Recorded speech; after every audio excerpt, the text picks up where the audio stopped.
NU adalah sebuah organisasi Islam terbesar di Indonesia.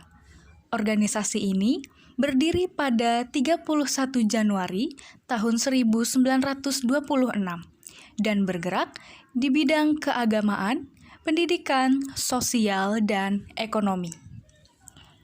Kalangan pesantren gigih melawan kolonialisme dengan membentuk organisasi pergerakan seperti Nahdlatul Wathon yang artinya kebangkitan tanah air pada tahun 1916. Kemudian pada tahun 1918 didirikan Taswirul Afkar atau dikenal juga dengan Nahdlatul Fikri yang artinya kebangkitan pemikiran sebagai wahana pendidikan sosial politik kaum dan keagamaan kaum santri. Selanjutnya didirikanlah Nahdlatul Tujjar yang artinya pergerakan kaum saudagar yang dijadikan basis untuk memperbaiki perekonomian rakyat. Dengan adanya Nahdlatul Tujjar itu, maka Taswirul Afkar selain tampil sebagai kelompok studi, juga menjadi lembaga pendidikan yang berkembang sangat pesat dan memiliki cabang di beberapa kota. Sementara itu, keterbelakangan baik secara mental maupun ekonomi yang dialami bangsa Indonesia akibat penjajahan maupun akibat kungkungan tradisi menggugah kesadaran kaum terpelajar untuk memperjuangkan martabat bangsa ini melalui jalan pendidikan dan organisasi. Gerakan yang muncul pada tahun 1908 tersebut dikenal dengan kebangkitan nasional. Semangat kebangkitan memang terus menyebar kemana-mana setelah rakyat pribumi sadar terhadap penderitaan dan ketertinggalannya dengan bangsa lain.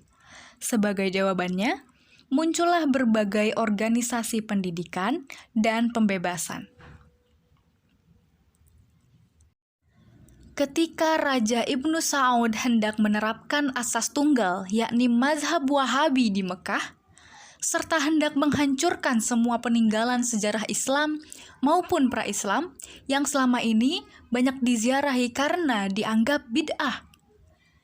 Gagasan kaum Wahabi tersebut mendapat sambutan hangat dari kaum modernis di Indonesia, baik kalangan Muhammadiyah di bawah pimpinan Ahmad Dahlan maupun PSII di bawah pimpinan Hos Cokro Aminoto.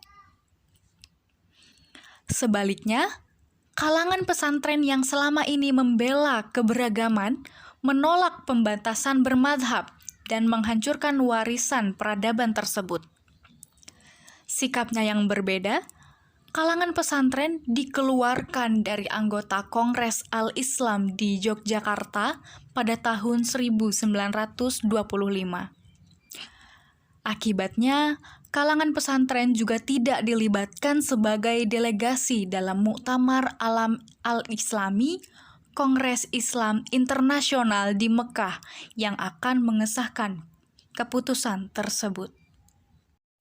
Didorong oleh minatnya yang gigih untuk menciptakan kebebasan bermazhab serta peduli terhadap pelestarian warisan peradaban, maka kalangan pesantren terpaksa membuat delegasi sendiri yang dinamai dengan Komite Hijaz, yang diketuai oleh Kiai Haji Wahab Hasbullah.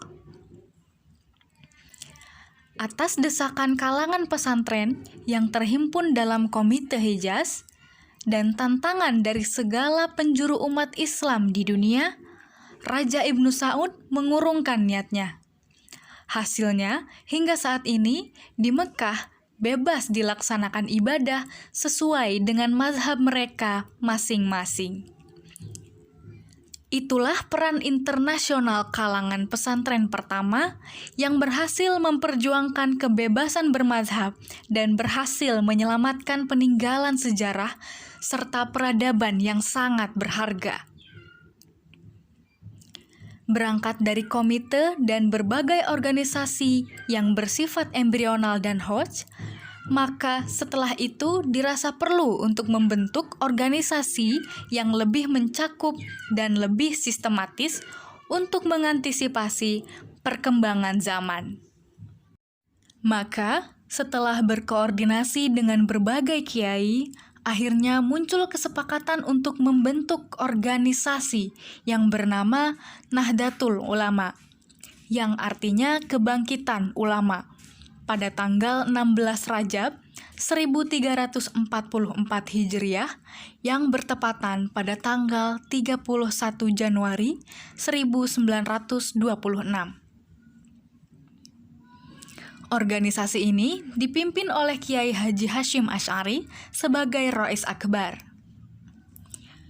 Untuk menegaskan prinsip dasar organisasi ini, maka Kiai Haji Hasyim Asy'ari merumuskan kitab Qanun Asasi, yang artinya prinsip dasar. Kemudian juga merumuskan kitab I'tiqad Ahlussunnah wal Jamaah. Kedua kitab tersebut kemudian diejawantahkan dalam Khitah NU, yang dijadikan dasar dan rujukan warga NU dalam berpikir dan bertindak dalam bidang sosial, keagamaan, dan politik.